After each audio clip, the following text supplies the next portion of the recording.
mostly because they've been there. They've been on my side of the spectrum with a child that's have behavioral problems or mental disabilities,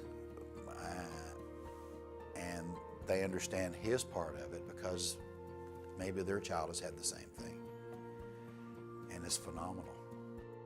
To have somebody look at you and say, we can help, when you didn't even know there was a problem, and to realize that they've been there all the time and you didn't know it. That's wonderful. That's why I like what I do. When you can go to a family and hand them a gallon of milk, and that make a difference in their day. 1 gallon of milk, a box of toilet paper, anything. People that love to help people should do this for a living. And they're not going to get rich. It doesn't matter. Because at the end of the day, you can close your eyes and go to sleep and know that you've done some good somewhere. I've never had a more satisfying job in my life than this one right here. And I plan to, they're going to have to run me off. I'm going to stay right here until I get caught and they realize I'm just a phony, that I'm just helping people and I don't care about all the other stuff. I just want to see people be okay. That's me. My oldest son, who's 36 years old now, had some behavioral problems that we weren't really sure how to deal with when he was little, and even when he got older, because we didn't know anything like this existed. What happened was he got, in our opinion, sort of misdiagnosed. It went from anxiety to depression caused by the anxiety, and even if the diagnosis were right, the onslaught of medications that they just kept putting him through. What really brought it to the forefront was when he was a junior in high school. He came to his mother, who I was divorced from, and said that there was a girl that was aggravating him in school and in their family living classes.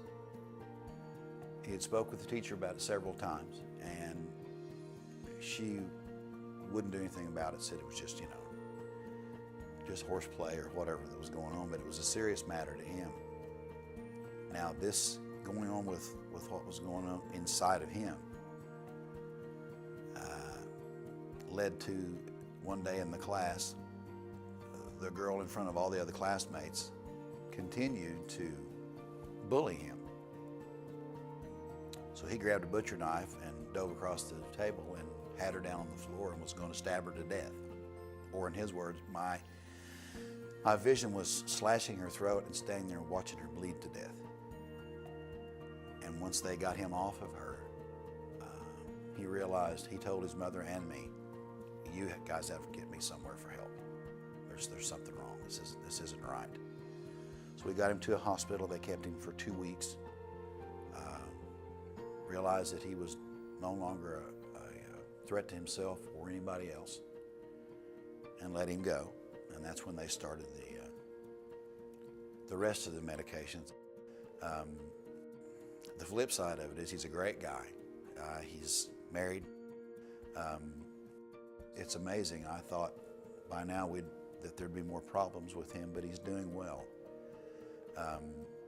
When he was probably 18 or 19, he told me that when he was about 13, that he woke up in the middle of the night and was mad with me because I'd told him no about something he wanted to do.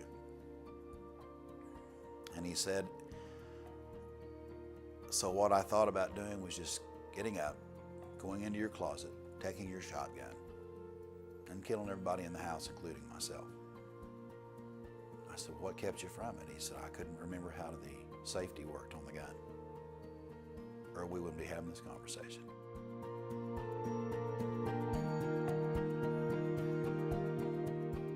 I actually have a friend that had been doing this work for years, and I spoke to her about if she thought I could do this. she said, yeah, you know, with your background with your son, you'll know what to look for with these people, know how to help these people because you'll have empathy for them. And I believe that's what helps me do this, is knowing that there is a light at the end of the tunnel if they'll just walk with you. And as you lead them, if they'll follow until they're able to, you know, lead on their own.